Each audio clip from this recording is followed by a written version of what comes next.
දහම් පාසල් අවසාන සහතික පත්‍ර විභාගය. බුද්ධ චරිතය. පළවෙනි පාඩම. බුද්ධකාලීන භාරතීය සමාජ පසුබිම. බුදුරජාණන් වහන්සේ භාරතයේ පහළ වූයේ ක්‍රිස්තු පූර්ව 6 වැනි සියවසේදී. ඒ කාලයේ භාරතයේ ආධිපත්‍ය හිමි කරගෙන තිබුණේ බ්‍රාහ්මණයන් විසින්. බ්‍රාහ්මණයන්ගේ මූලික ආගමික අදහස ඇතුළත් සාහිත්‍ය ග්‍රන්ථය වේදයයි. බ්‍රාහ්මණ මතය අනුව සියල්ලටම අධිපති ලෙස සැලකෙන්නේ මහා බ්‍රහ්මයා. වඩාත් පැරණිම වේද ග්‍රන්ථය ඍග්වේදයයි. සමාජය මහා බ්‍රහ්මයා විසින් මවන ලද ආකාරය ඍග්වේදයේ 10 වෙනි මණ්ඩලයේ සඳහන් වෙයි. මහා බ්‍රහ්මයාගේ මුඛයෙන් බමුණෝද, බාහුවෙන් ක්ෂත්‍රිකයෝද, කලවයෙන් වෛශ්‍යයෝද, දෙපතුලින් ශුද්‍රයෝද ඉපදුනා. ඒ බ්‍රාහ්මණ මතය. ප්‍රධාන කුල 4කට අයත් වන පරිදි සමස්ත සමාජයම බ්‍රාහ්මණයා විසින් මවන ලදී. සමාජ ප්‍රභවය සිදු වූයේ ඉතිහාසය තුළ ඇති වූ විවිධාකාර ඓතිහාසික හේතුඵල ක්‍රියාවලියක ප්‍රතිඵලයක් වශයෙනි.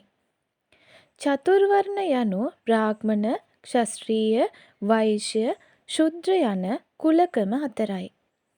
පූජකයන්, රාජ්‍ය අනුශාසකයෝ සහ ගුරුවරු වූයේ බ්‍රාහ්මණ කුලයේ අය පමණි. බ්‍රාහ්මණ කුලයේ අය උගත් පිරිසයි. ඍග්වේදය, යජුර්වේදය, සාමන් වේදය යන වේද තුන පිළිබඳ දැනුම බ්‍රාහ්මණයන් සතු විය. මෙම ත්‍රිවේදයේ විශාරදයින් හැඳින්වූයේ වේදගු ලෙසයි. දේව වාක්‍ය නම් වූ වේදය ගුරු කොටගෙන බ්‍රාහ්මණයන් විසින් මුළු සමාජයම සංවිධානය කළා. බ්‍රාහ්මණයන්ගේ අනුශාසනයෙන් හා මෙහෙයවීමෙන් විවිධ යාග හෝම පැවැත්වුණා. ඒ යාග හෝම අතර අශ්වමේධ යාගය, පුරුෂමේධ යාගය, වාජපේය යාගය, නීරග්ගල යාගය හඳුන්වන්න පුළුවන්.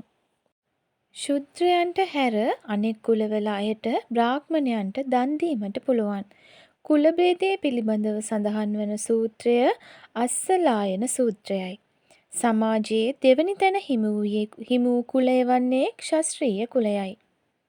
ප්‍රජාපාලනය, දන් දීම, යාග කිරීම, කාමයෙහි නොඇලීම යන දේවල් ක්ෂත්‍රිය වංශිකයන්ට අයත් විය. ක්ෂත්‍රිය වංශිකයෝ පාලන පන්තියකට අයත් විය. ක්ෂත්‍රියයන් විසින් නීති යනපත් පැනවීම හා ක්‍රියාවට නැංවීම, නීති යනපත් ඉක්මවුවන්ට දඬුවම් කිරීම, රාජ්‍ය සේවය යන දේවල් ඔවුන් විසින් සිදු කරති. සමාජයේ ඉහළම පන්ති දෙක වූයේ බ්‍රාහ්මණයන් හා ක්ෂත්‍රිය වංශිකයන්ය. මොවුන් අතර තරගකාරීත්වයක්ද ඇති වී තිබුණා. සමාජයේ 3 වෙනි තැන හිමි වූයේ වෛශ්‍යයන්ටයි. වෛශ්‍යයන් විසින් කෘෂිකර්මය, වෙළඳාම, සත්ත්ව පාලනය, ආර්ථික අංශයන්හි නිෂ්පාදන හා බෙදා හැරීම, දානය, යාග හෝම කිරීම, ඉගෙනීම හා ගොවිතැන් කිරීම වෛශ්‍යයන්ගේ යුතුකම් විදියට සැලකිණි. සමාජයේ 4 වෙනි තැන හිමි වූයේ ශුද්‍රයන්ටයි.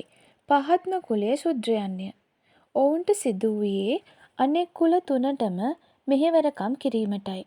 ප්‍රධාන කුල 4ට අමතරව ඉතාමත් පහත් යැයි සලකන ලද පංචමයෝද භාරත සමාජයේ විසුව. වේන කුලය, නේසාද කුලය, පුක්කුස කුලය, චණ්ඩාල කුලය, රතකාර කුලය ඒ කුල 5යි. වේන කුලය කුළුපොතු කාරයෝ ලෙසද, නේසාද කුලය වැද්දෝ, පුක්කුස කුලය කසල ශෝධකයෝ, චණ්ඩාල කුලය සැඩොල්ලු, රතකාර කුලය රත තනන්නෝ ලෙස හඳුන්වන්න පුළුවන්. ඊටාම දුක්ඛිත ජීවිතයක් පංචමයෝ විසින් ගත කරා. බ්‍රාහ්මණ වංශික දරුවෝ චතුර්වේදය ඉගෙන ගත්තා. නීති ශාස්ත්‍රය, ආගමික වතාවත් හා චාරිත්‍ර ඉගෙන ගත්තා. ක්ෂත්‍රිය වංශික දරුවෝ රාජ්‍ය පාලනය, රාජ්‍ය නීති, හස්ති ශිල්ප, කඩු ශිල්ප, දුනු ශිල්ප ඉගෙන ගත්තා. වෛශ්‍ය දරුවෝ වෙළඳාම, සතුන් නැති කිරීම, ගොවිතැන, ආර්ථික කටයුතු ඉගෙන ගත්තා. ශුද්‍රයෝ හා පංචමයෝ සිය පාරම්පරික උරුමය වූ පහත් යැයි සම්මත විවිධ වෘත්තීන් වල නිරත වුණා. බ්‍රාහ්මණ ධර්මයට අනුව පුද්ගලයෙකුගේ ජීවිතයේ අවස්ථා 4කට බෙදෙනවා. ඒ අවස්ථා 4 චතුරාශ්‍රම ධර්ම ලෙස හඳුන්වනවා. බ්‍රහ්මචාරී අවධිය, ගෘහස්ථ අවධිය, වානප්‍රස්ථ අවධිය, සන්න්‍යාස අවධිය.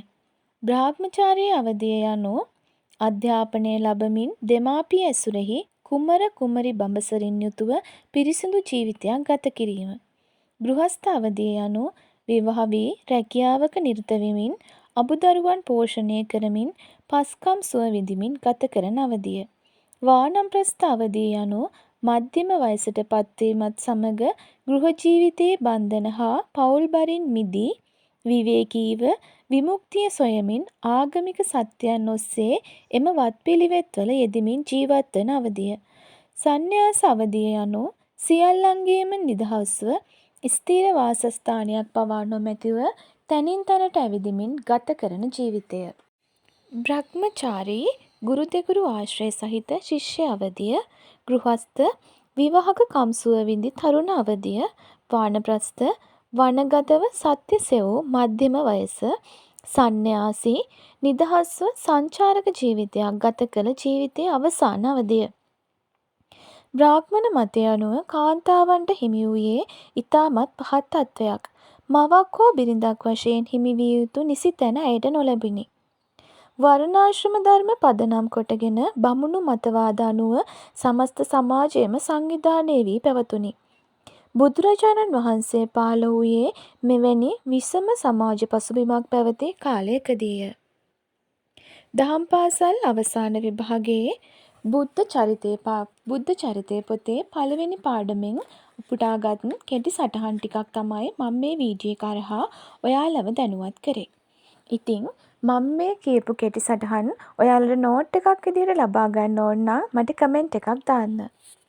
ආයෙමත් දවසක ඔයාලට වැදගත් වෙන මේ වගේ වීඩියෝ එකක් අරගෙන මම එන්නම්.